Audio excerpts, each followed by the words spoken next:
Have you ever accepted an offer only to realize later that you actually could have earned a bit more? One fact that we all know is that over 60% of employees accept the first salary that they actually get without even trying to negotiate. What exactly are you leaving on the table by not negotiating? Top of the morning, everyone. My name is Tshidi and I'm back with a brand new video. Today we're diving into one of those most overlooked parts of career success, which is money, salary. Beyond the first offer, I'll show you how you can actually negotiate your worth, back it up with real evidence, and actually make sure that you actually get the right salary that you deserve. By the end of this video, you should know exactly what and how to respond, when to respond, and when to also know that the offer that they gave you, which is the first offer that they provided, is actually the right offer, and it's okay to not negotiate. Number one, the psychology of the first offer. Normally, when you're presented with an offer that does not meet your expectations, it's not what you normally would accept. This is a chance for you to actually get things right. And in most cases, it actually also shows that a lot of people, over 70% of the managers, in those instances, sometimes they expect you to actually negotiate. But only 37% of candidates do negotiate those salaries because it is not the right salary that they actually had, or it's even lower than what they're currently earning in their current job. Think of this first offer as a starting point. If that offer does not come close to what you've actually been earning, or where you'd actually like to grow financially, it's okay to start looking at things differently and start negotiating. Now that we've established that in some instances the first offer is not the right offer, let's build a case for you. Evidence is your power. That's number two. Negotiation isn't about saying, hey, listen, I want a bit more money because you guys are ripping me off. And here's how you actually show people why you deserve more. First thing, gather proof of what the market is doing. Use platforms like Glassdoor, PayScales, LinkedIn Salary, or any other platforms just to also make sure that you understand the location and the earning. Highlight your achievement using quantifiable data. For example, I improved team efficiency by 25%, generated 500,000 in sales in new business revenue. I reduced project delivery times by 30%. That is how you show people what you're capable of. And the truth is, numbers actually don't really lie. And when you use them right, your request becomes a business case, not a personal favor. But even with solid evidence, timing is everything. Let's talk about when do you do this negotiation. Now, here's the key insight that you should always consider. Never discuss the salary way too early. Wait until you've demonstrated your value through some of those interviews. That's normally the best time to actually negotiate. The other thing that we always say in some instances that recruiters will normally ask you, what are your salary expectations? Now, in this case, it's important that you've done enough research so that at least whatever offer you provide them is the offer that you'll still be happy with.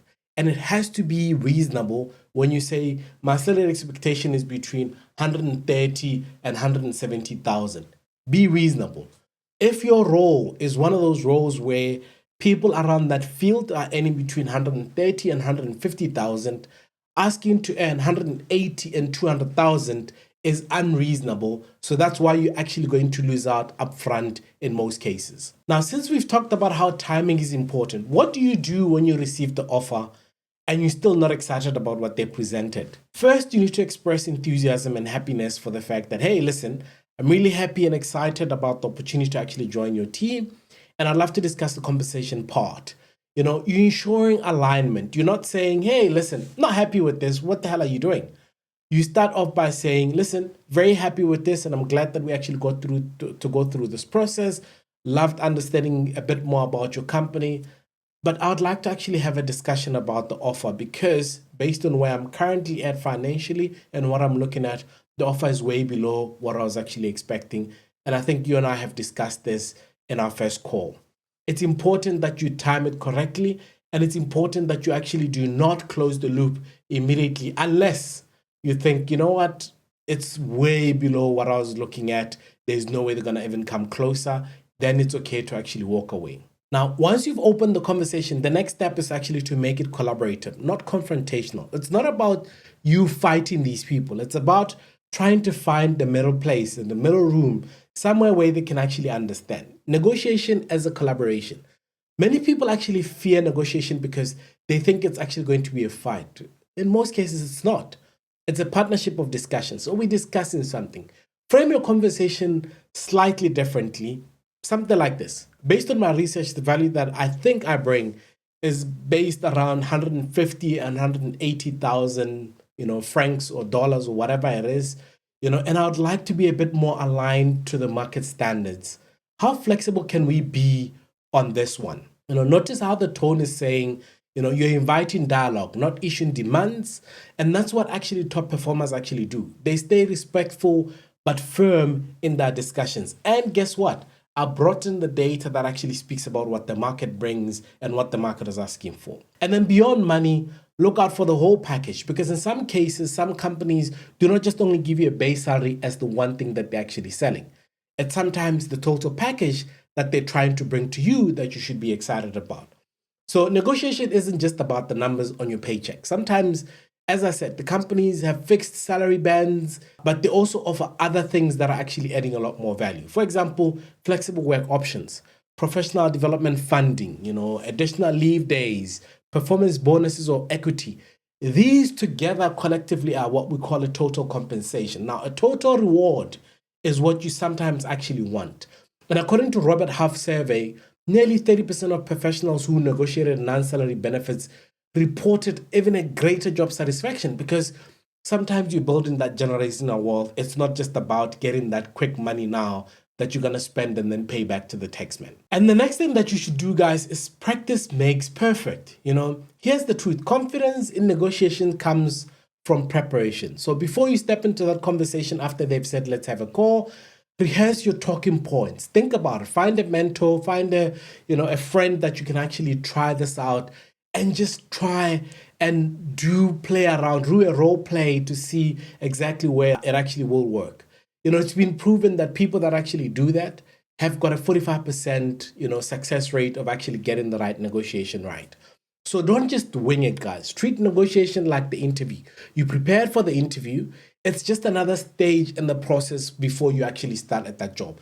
So don't just rock up and say, hey, listen, I want more money. And they're like, yeah, listen, we don't offer more money. And you're like, okay, all right, cool. I'll take whatever you guys give me. But the one thing that I want you guys to also remember is that there are times where a company gives you a salary where it is actually correct. The recruiter told you what the budget is for that particular role. In that scenario, there's no point in trying to negotiate something that you know is not going to happen, because up front, you guys played open cards. So in that scenario, the salary is correct. You're happy with what they've actually talked about.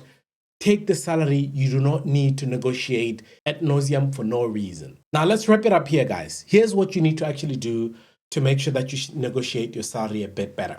The first offer is sometimes just the starting point, depending on what they've offered you. Number two, back your ask with solid, quantifiable evidence.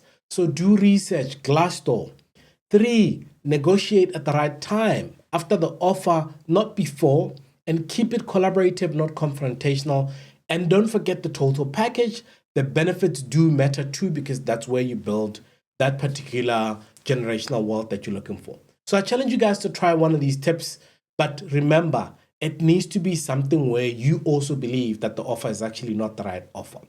If you found these tips helpful, don't forget to like, don't forget to share, subscribe for more content that's designed to get you the best opportunities in this lovely career world. Until we meet again, peace.